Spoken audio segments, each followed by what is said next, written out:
Hello everyone! Kung nagbabala kayo na mag-tourist dito sa Japan, these are some of my helpful tips para sa inyo. Second week na ng February ngayon at ipapasyal ko kayo sa lugar namin dito sa Shizuoka kung saan makikita nyo yung famous na Mount Fuji at ang pinaka-early na mag-bloom na sakura or cherry blossoms. So, dito lang ito guys sa Kawasu, Shizuoka, Japan. Nagbisita nga kami dyan ngayon. Imagine guys, second week pa lang ng February pero full bloom na yung mga cherry blossoms dito. At best time talaga na mag-visit kayo dito sa Japan ay mga February, mga second to third week ng February kasi makakakita kayo ng snow and makakakita pa kayo ng mga full bloom na sakura. Kung gusto niyo namang mag-skiing ay best time ito na magpunta kayo sa Hokkaido, sa northern part ng Japan. Doon talaga sobrang kapal ng snow ngayon. So ayan, napunta lang kami dito sa lugar namin sa festival, Cherry Blossom Festival, at marami din sila mga food stall.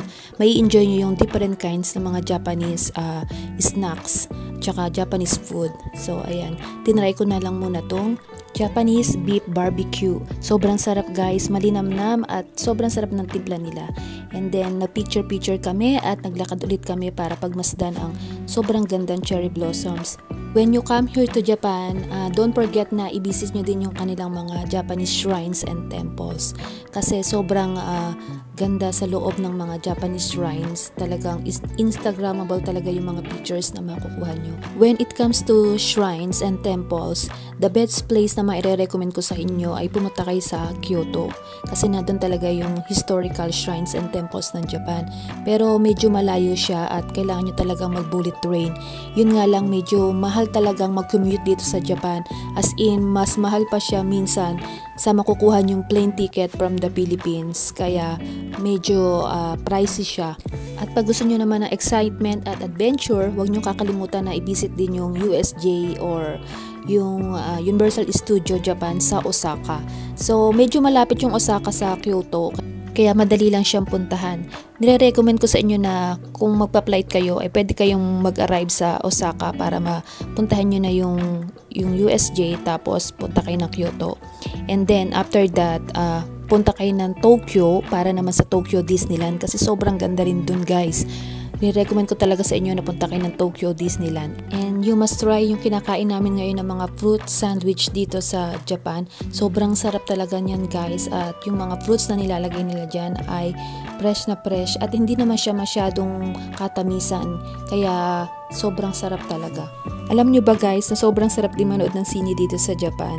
Mayroon din naman silang mga pinapalabas na mga American movies na pwede nyong i-enjoy. Marami din kayong choices ng mga Airbnbs and hotels dito sa Japan. Depende sa budget nyo.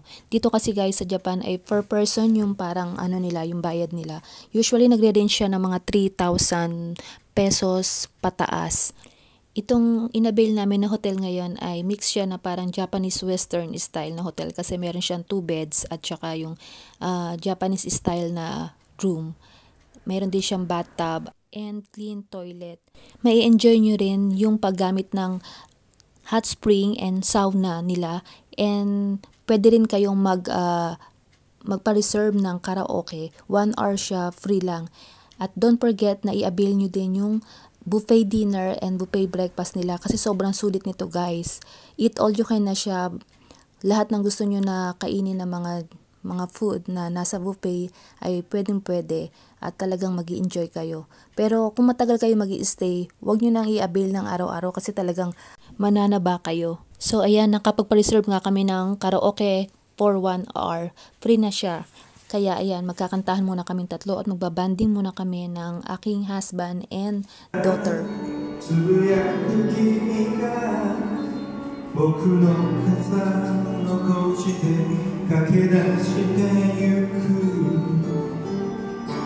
悲しみ降り出す街中が銀色に煙って君だけ消せないように追いかけてただ抱き寄せ瞳閉じた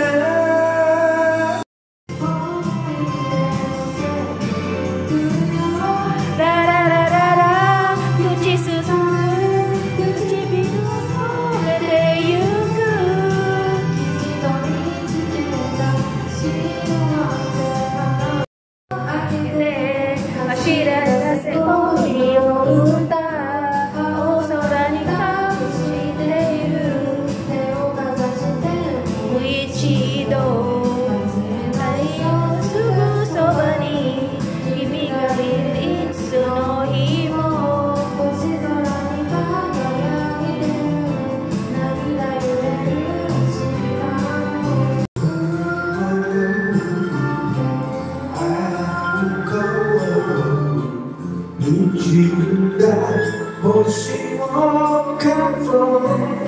La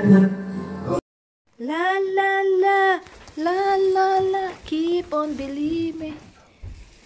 Yan, after namin magkaraoke ay talagang nag-enjoy ako at ready na kami para pupunta kami sa hot spring, sa onsen. Mag-o-onsen kami at mag-relax muna kami doon. Magpapa-spa kami para mas masarap ang ating tulog. So that's all guys. Hope to see you here in Japan. Arigato!